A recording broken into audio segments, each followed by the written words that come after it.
Pour ce que l'Esprit veut nous donner ce matin, je vais vous inviter à tourner dans 1 Corinthiens chapitre 1. On va lire à partir du verset 17. On va faire un petit peu de lecture à partir du verset 17 jusqu'au verset 29 pour l'introduction du message que l'Esprit veut nous donner ce matin. Donc, 1 Corinthiens chapitre 1.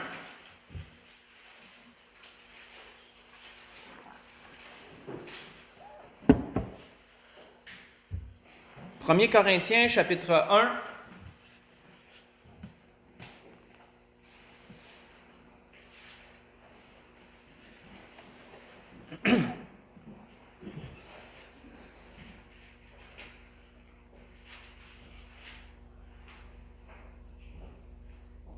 « 1 Corinthiens, chapitre 1, on va débuter au verset 17.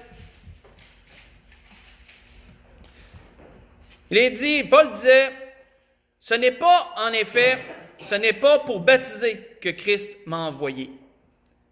C'est pour annoncer l'Évangile, et cela sans la sagesse du langage, afin que la croix de Christ ne soit pas rendue vaine. Car la prédication de la croix est une folie pour ceux qui périssent. Mais pour nous qui sommes sauvés, elle est une puissance de Dieu. Aussi est-il écrit, « Je détruirai la sagesse des sages et je rendrai nulle l'intelligence des intelligents. » Où est le sage? Où est le scribe? Où est le raisonneur de ce siècle? Dieu n'a-t-il pas convaincu de folie la sagesse du monde? Car puisque le monde, avec sa sagesse, n'a point connu Dieu, il a plu à Dieu, dans sa sagesse, de sauver les croyants par la folie de la prédication. Les Juifs demandent des miracles et les Grecs cherchent la sagesse. Nous prêchons Christ crucifié. Scandale pour les Juifs et folie pour les païens. Mais puissance de Dieu et sagesse de Dieu pour ceux qui sont appelés tant Juifs que Grecs. Car la folie de Dieu est plus sage que les hommes et la faiblesse de Dieu est plus forte que les hommes.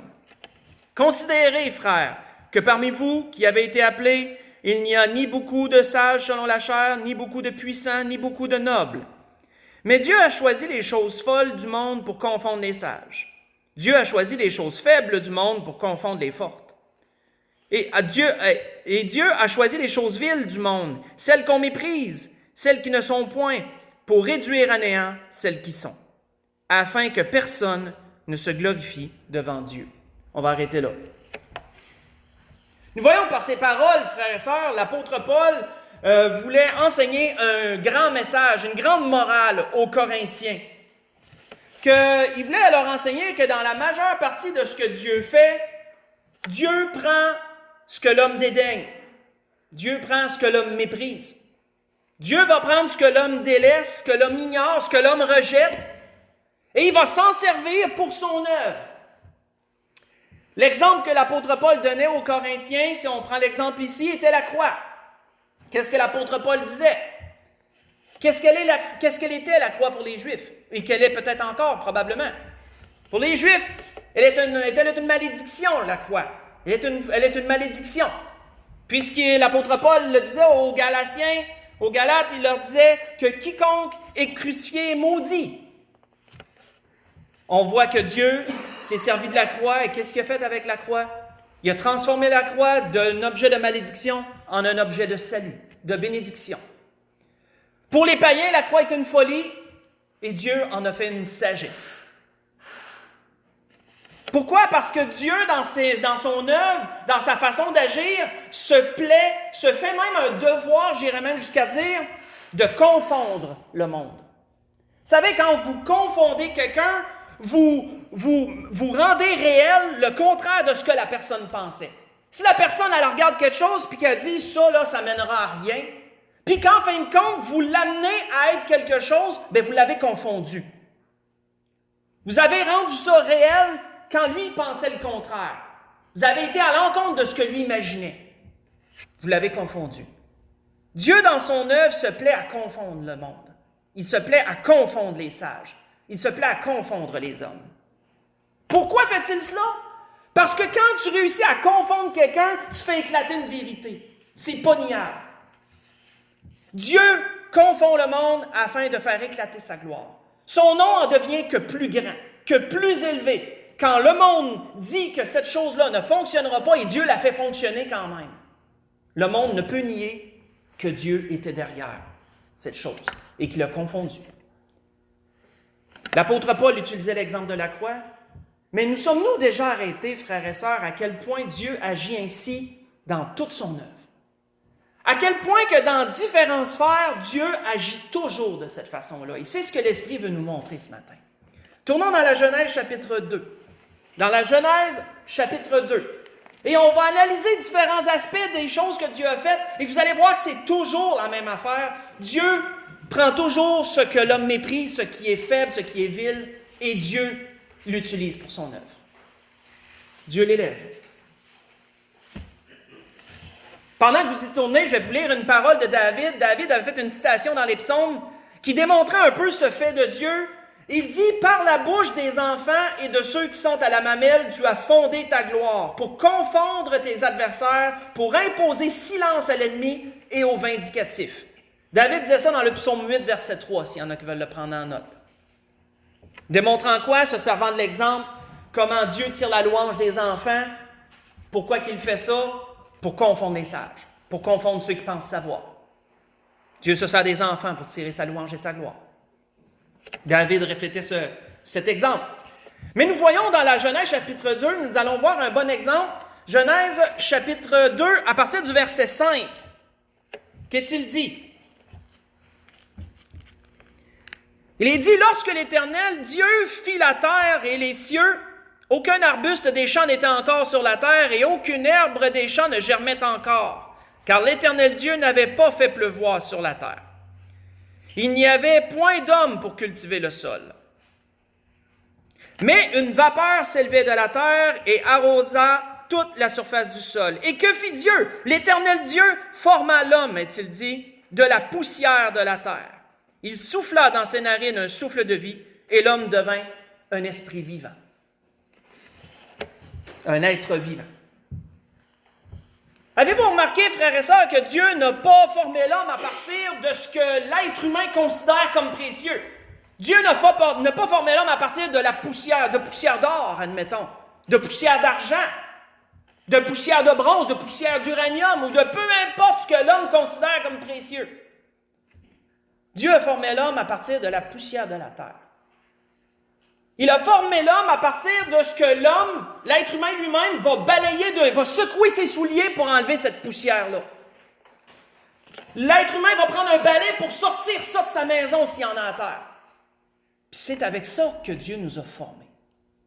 Dieu nous a formés avec ce que l'homme considère le plus vil, ce que l'homme considère comme une nuisance. On ne gardera pas de la terre dans la maison pour le plaisir de l'avoir sur le plancher. On va l'enlever. Puis c'est avec ça que Dieu nous a formés.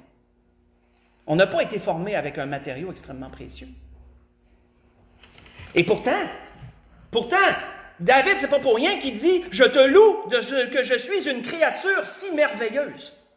Tes œuvres sont admirables et mon âme le reconnaît bien. » Dans le psaume 139, verset 14. Et pourtant, nous sommes les créatures les plus précieuses sur cette terre. Les êtres humains sont le summum de la création de Dieu. Ils sont les créatures les plus précieuses que Dieu a faites parmi tout ce que Dieu a créé. Tant dans les cieux, sur la terre ou sous la terre. Dans la mer, peu importe.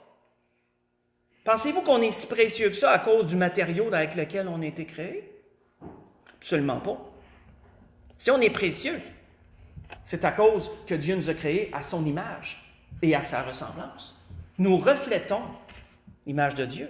Et c'est pour ça qu'on est précieux. C'est à cause de celui qui nous a créés qu'on est précieux, mais non à cause du matériel avec lequel on a été créé. Vraiment pas. Je vais vous citer certains exemples. Quand Dieu, beaucoup plus tard, a apparu à Moïse, qu'est-ce que la Bible nous dit à propos de ça? Faites juste écouter. La Bible nous dit, Moïse faisait paître le troupeau de Jéthro, son beau-père, sacrificateur de Madian. Et il mena le troupeau derrière le désert et vint à la montagne de Dieu à Horeb. Et l'ange de l'Éternel lui apparut dans une flamme de feu au milieu d'un buisson. Moïse regarda et voici le buisson était tout en feu et le buisson ne se consumait point. Vous voyez ça dans l'Exode chapitre 3, j'ai lu le verset 1 et le verset 2. Avez-vous remarqué que Dieu ne s'est pas révélé à Moïse à travers d'un arbre majestueux et grandiose? Un gros chêne, mettons, peut-être que les chênes ne poussent pas dans ce coin-là, mais je vous donne un exemple, là. Ou un gros têtre, ou un gros saule, je sais pas moi. L'arbre le plus beau que tu peux avoir, Dieu s'est manifesté à Moïse à travers d'un buisson. Un buisson, là, je ne sais pas si vous avez déjà vu des images, mais c'est tout petit, c'est plus petit que ça, ou à peu près ça, la grandeur de la plante là. Puis il n'y a pas grand feuille là-dessus, c'est comme bien simple, un buisson. Puis Dieu s'est manifesté à Moïse au milieu d'un buisson. Vous savez, frères et sœurs, Dieu ne voulait pas attirer l'attention de l'homme sur la grandeur de l'arbre qu'il avait utilisé pour se révéler à Moïse, mais plutôt sur qui s'était révélé à Moïse à travers ce buisson-là. Quand on regarde un autre exemple, la Bible nous dit à plusieurs endroits que Dieu, lorsqu'il élevait un autel, quand il demandait d'élever un autel à sa gloire, quand il demandait à son peuple de manifester, de montrer un signe qu'ils étaient là ou qu'ils avaient fait telle et telle chose, de quoi Dieu se servait-il la plupart du temps? Il servait des pierres. Et Dieu ne demandait pas à son peuple de sculpter des belles pierres bien formées avec des beaux motifs. Dieu exigeait qu'ils prennent les pierres telles qu'il les trouvait. Tu veux montrer que tu as passé par là? Un monceau de pierres. Prends des pierres que tu trouves, tes élèves en un monceau, c'est un signe. Quand que le peuple a traversé le Jourdain, qu'est-ce que Dieu a commandé? Tu vas prendre 12 pierres du milieu. Tu vas les amener avec toi, une pour chaque tribu d'Israël.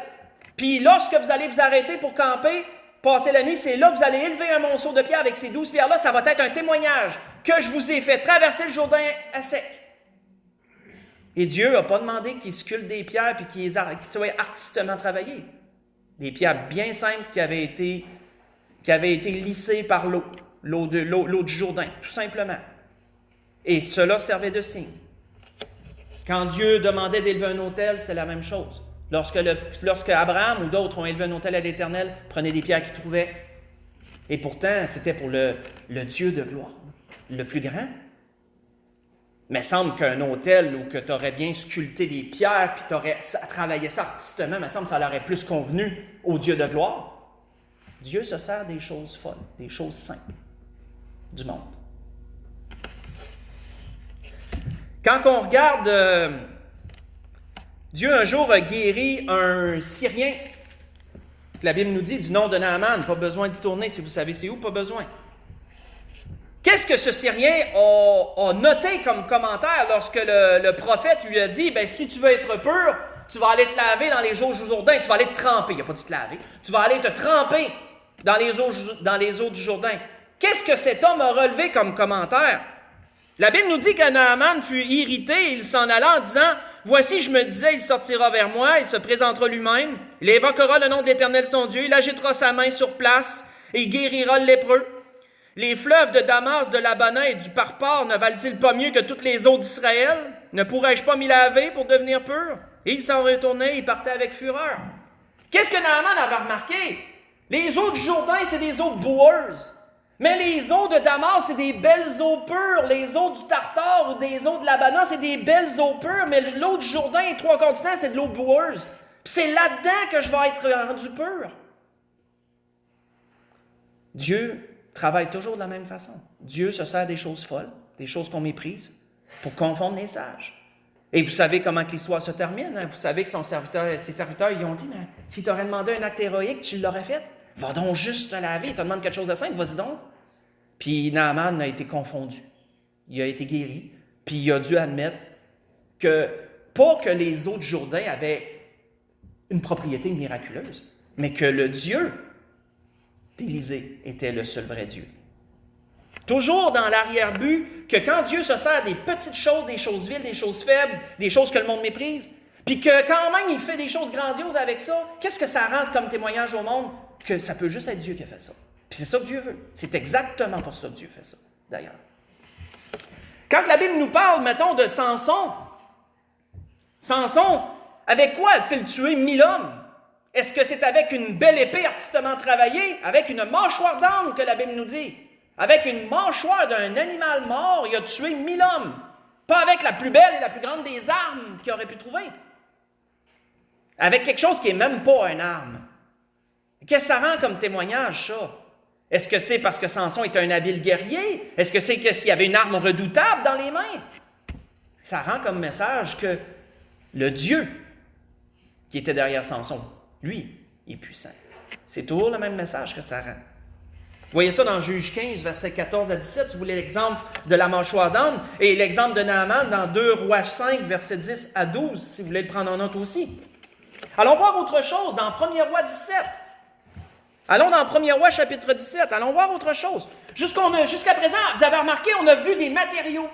On a toujours regardé des choses matérielles.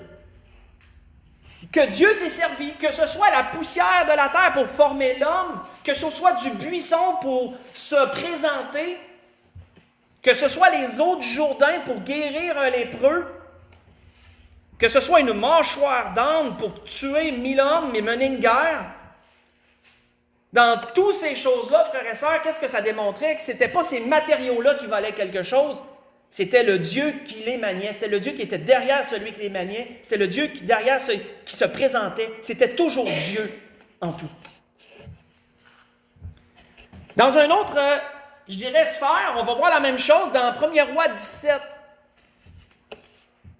1er Roi 17, à partir du verset 1. Il nous est dit, Élie, le Tishbite, l'un des habitants de Galaad, dit à Achab, « L'Éternel est vivant, le Dieu d'Israël dont je suis le serviteur. Il n'y aura ces années-ci ni rosée ni pluie, sinon à ma parole. » Et la parole de l'Éternel fut adressée à Élie en ces mots, « Pars d'ici, dirige-toi vers l'Orient et cache-toi près du torrent de Kérit qui est en face du Jourdain. Tu boiras de l'eau du torrent et j'ai ordonné aux corbeaux de te nourrir là. » Et il partit, il fit selon la parole de l'Éternel, et il alla s'établir près du torrent de Kérit, qui est en face du Jourdain. Les corbeaux lui apportaient du pain et de la viande le matin, et du pain et de la viande le soir. Et il buvait de l'eau du torrent.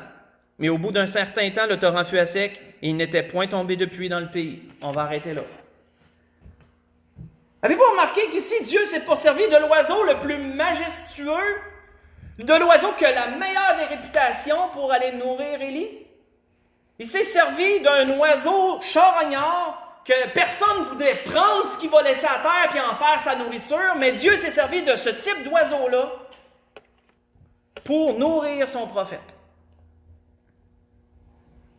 Même quand on regarde selon la loi, saviez-vous que le corbeau était un animal impur selon la loi? Il est mentionné dans la loi comme étant un animal impur en plus. Et Dieu se sert d'un corbeau pour nourrir son prophète. Ça nous paraît spécial. Mais est-ce qu'on peut dire que c'est parce que le corbeau était un animal qui se nourrit que de bonnes choses? On peut-tu dire que c'est à cause de ça qu'il apportait à Élie ce qui était mangeable? C'est vraiment à cause du Dieu qui lui a commandé de nourrir Élie qui apportait quelque chose de mangeable. Parce que si on se fait à la nature du corbeau, tu n'auras pas quelque chose de mangeable pour toi. Pour lui, oui, mais pas pour toi.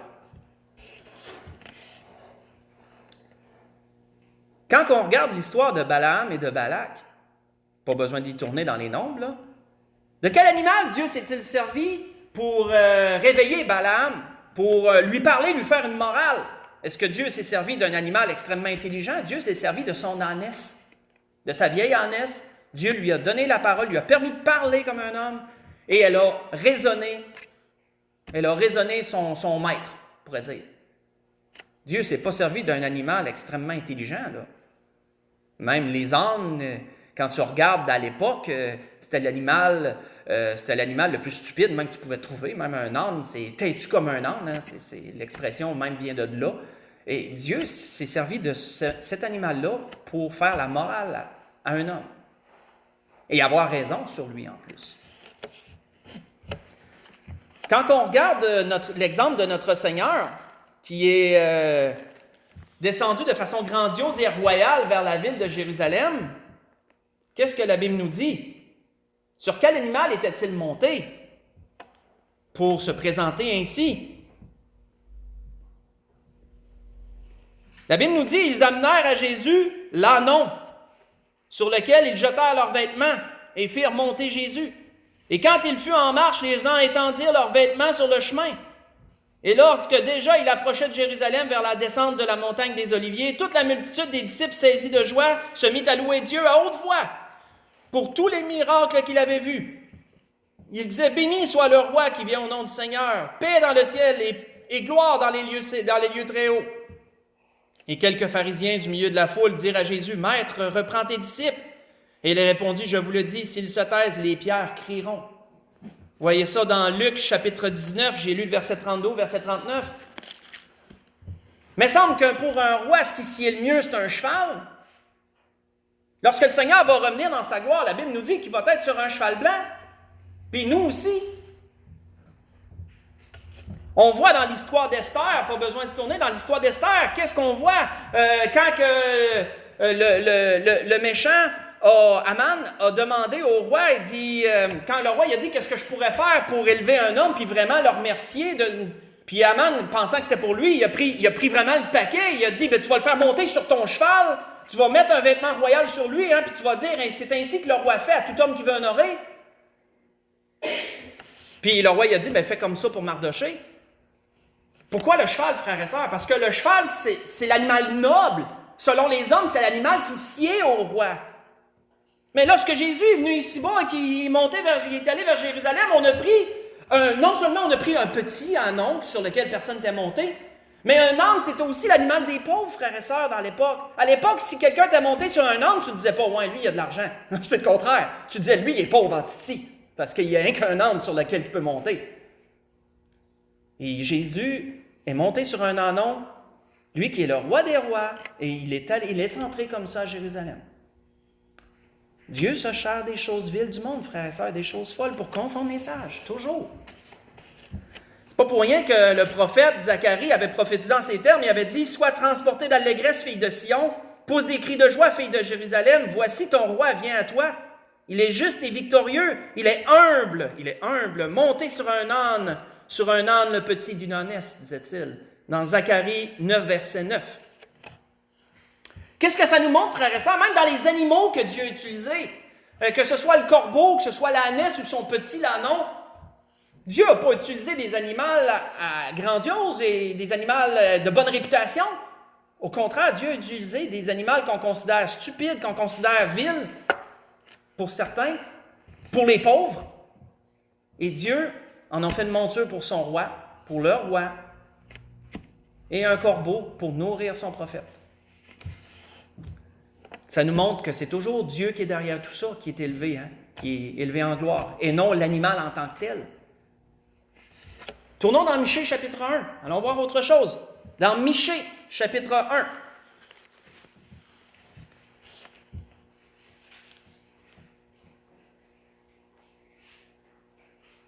Ma sœur Catherine, peut-être juste regarder ma sœur Suzanne, c'est juste aider, voir si...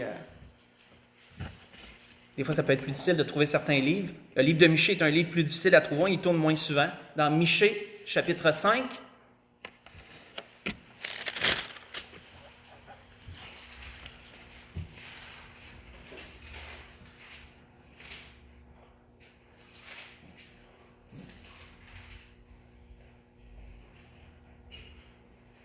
Michée, chapitre 5. On va y aller avec le verset 1. Michée prophétise en ces termes. Il dit, « Et toi, Bethléem Ephrata, petite entre les milliers de Juda, de toi sortira pour moi celui qui dominera sur Israël, et dont l'origine remonte aux temps anciens, au jour de l'éternité. » Arrêtons là. Juste ça. Même dans les villes que Dieu a utilisées, frères et sœurs, dans la parole, on peut voir qu'à maintes reprises, Dieu n'a pas utilisé les villes les plus grosses qu'il y avait à l'époque. Dieu n'a pas utilisé les villes qui avaient la meilleure réputation à l'époque. Qu'est-ce que Michée dit sur Bethléem? Petite entre les milliers de Juda. Bethléem n'était pas une grande ville, c'était pas une métropole là, à l'époque. Bethléem était proche de Jérusalem, mais c'était comme une petite affaire de rien là, dans tout le territoire. Bethléem, c'était un petit village, là, c'était pas grand-chose. C'était Jérusalem qui était la ville. Là. Bethléem, c'était Bethléem, c'était juste au côté, mais c'était tout petit. Et c'est dans Bethléem que Dieu a choisi de faire naître son fils. Dieu aurait pu faire naître son fils dans une grande ville d'Israël, pourquoi pas à Capernaum, pourquoi pas à Jérusalem, à Bethléem. Quand on regarde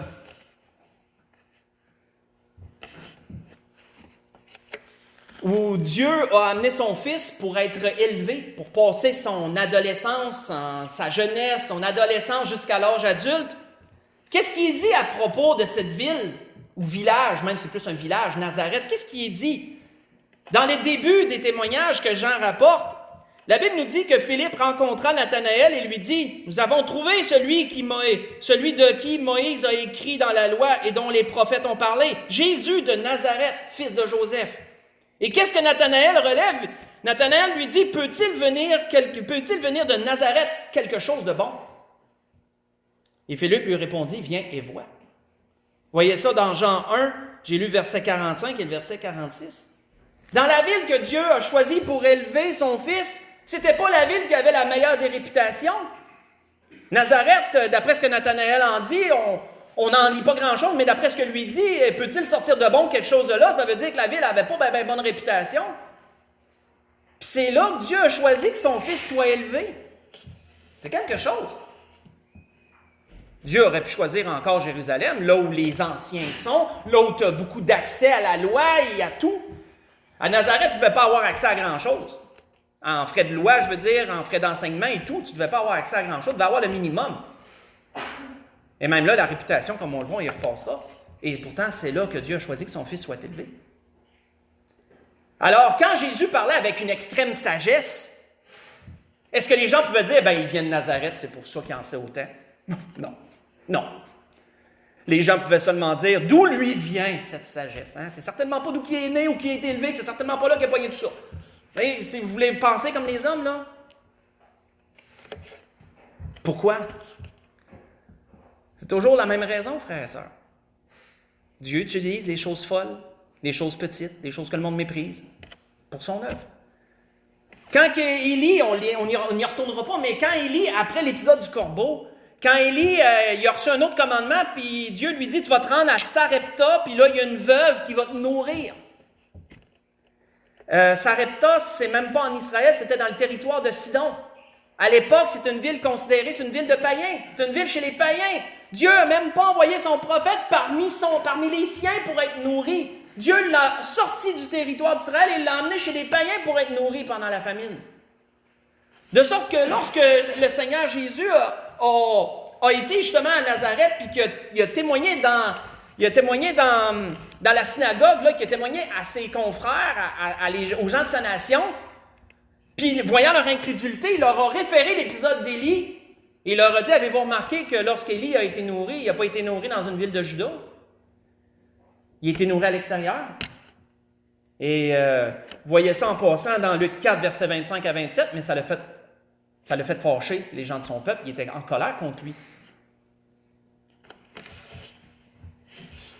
Qu'est-ce que ça nous montre, frères et sœurs? Est-ce que c'est le lieu qui est important? Lorsque Dieu a utilisé des lieux, les lieux étaient-ils importants? Non. C'était le Dieu qui était derrière ça qui était important tout le temps.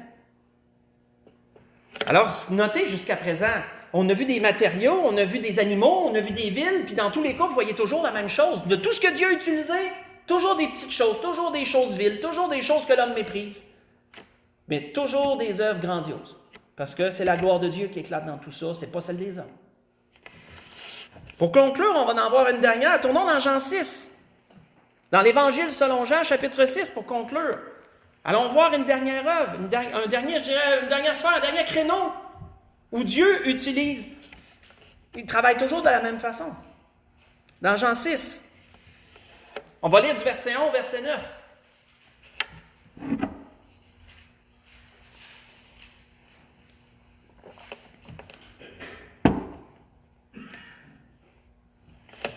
Qu'est-ce qu'il nous est dit à cet endroit? Jean 6, à partir du verset 1. Il est dit, après cela, Jésus s'en alla de l'autre côté de la mer de Galilée, ou mer de Tibériade. Une grande foule le suivait parce qu'elle voyait les miracles qu'il opérait sur les malades. Jésus monta sur la montagne, et là, il s'assit avec ses disciples.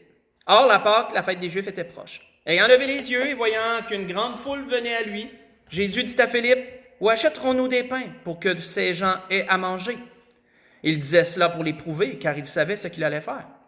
Philippe lui répondit, « Les pains qu'on aurait pour 200 deniers ne suffiraient pas pour que chacun en reçoive un peu. » Un de ses disciples, André, frère de Simon-Pierre, lui dit, « Il y a ici un jeune garçon qui a 5 pains d'orge et 2 poissons. Mais qu'est-ce que cela pour tant de gens? » On va arrêter là. Vous connaissez la suite. Mais avez-vous remarqué de qui le Seigneur a tiré la subsistance pour nourrir toute une foule?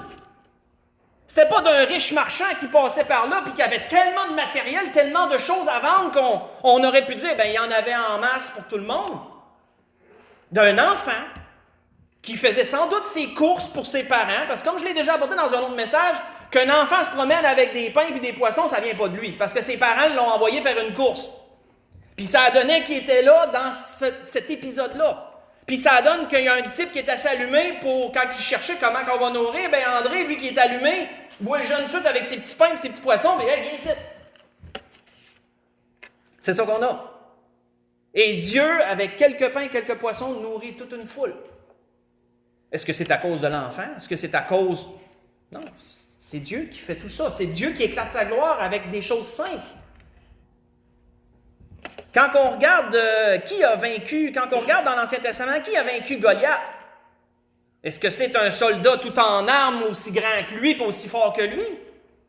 Encore là, la Bible nous dit un enfant. Un enfant. David, un jeune homme, berger, fond d'un champ, que Dieu a pris, puis que Dieu a amené pour défier un grand soldat aguerri, un géant. Que la Bible nous dit qu'il y avait une arme qui était considérée comme inoffensive de l'époque, une fronde, avec des pierres, même pas des objets tranchants, des pierres, puis des pierres polies. Ça veut dire qu'elles n'étaient même pas coupantes, elles étaient rondes. Les pierres polies, sont pas, quand vous les prenez là, dans le lit de la rivière, elles sont toujours rondes, remarquez, elles sont toujours lisses et rondes. Elles ne sont pas tranchantes comme des épées, là, comme un couteau. Là. Puis une seule pierre s'est enfoncée dans le front du Philistin, puis il est mort. La Bible nous dit, il est mort. David l'a tué après avec l'épée, là, mais il l'a vaincu avec une pierre, puis une fronde.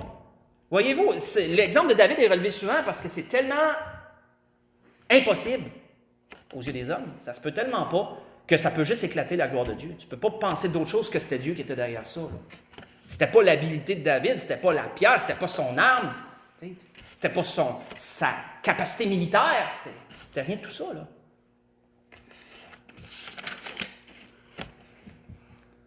Dans tout ça, frères et sœurs, même dans tous les hommes que Dieu a utilisés, pensez même à notre Seigneur. Qu'est-ce que la Bible nous dit? Que c'est un simple homme que la Bible nous dit.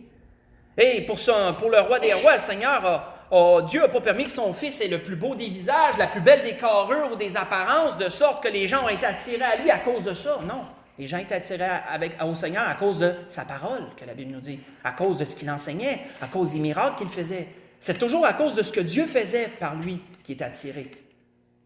Parce qu'en toute chose, Dieu agit toujours de la même façon. Peu importe ce qu'il prend, Dieu agit comme ça.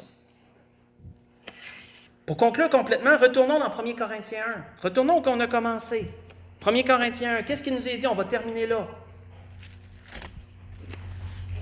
On retourne dans 1 Corinthiens chapitre 1. On va lire verset 30 et verset 31, qui était la fin un peu de l'endroit qu'on a lu.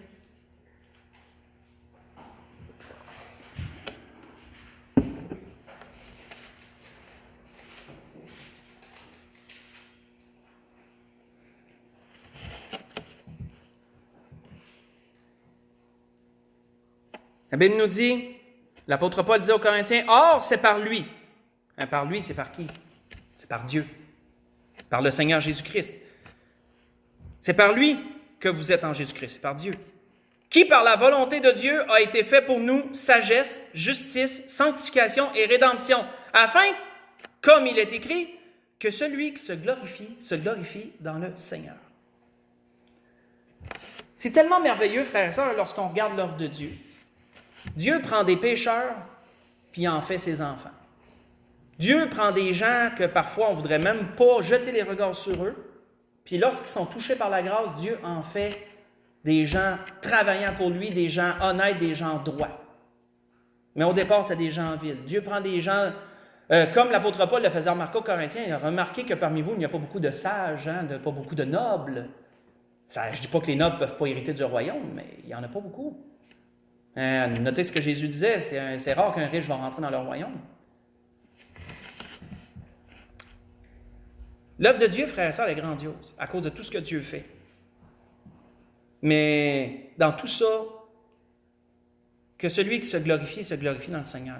Autrement dit, ce qui veut dire, si on a moindrement sujet de se glorifier de quelque chose qu'on peut faire ou qu'on a réussi à faire, mais il faut toujours penser que ce n'est pas à cause de nous. C'est à cause de celui qui est derrière nous.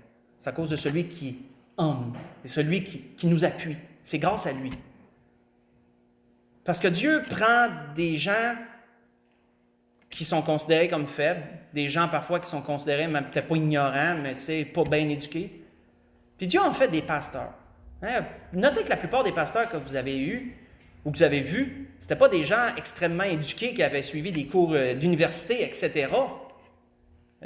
Certains étaient des fermiers, certains autres étaient des gens qui travaillaient simplement dans une compagnie ou autre. Puis Dieu en a fait des hommes de Dieu, des hommes qui enseignent la parole. On ne peut pas dire que c'est à cause d'eux autres, c'est à cause de Dieu. Dans tout ce que Dieu fait, c'est merveilleux de voir à quel point Dieu tire sa gloire des choses faibles. Et remarquez, frères et sœurs, que Dieu peut se servir de vos faiblesses, de vos capacités qui ne sont pas grandes, puis Dieu peut en faire des choses grandioses pour son œuvre. La grâce que je nous souhaite à tous, c'est peu importe ce qu'on a comme capacité, ne nous dénigrons pas, ne pensons pas que Dieu ne peut rien faire avec nous parce qu'on est jeune, qu'on est petit ou qu'on n'est pas fort ou on est ci, on est ça. Que celui qui se glorifie dans le Seigneur. Dieu prend justement ces choses-là, puis il confond les hommes avec ça. Et Dieu peut faire de même avec nous et avec tout ce qu'on a. C'était ce que l'Esprit voulait nous donner ce matin. On peut se lever pour le dernier cantique.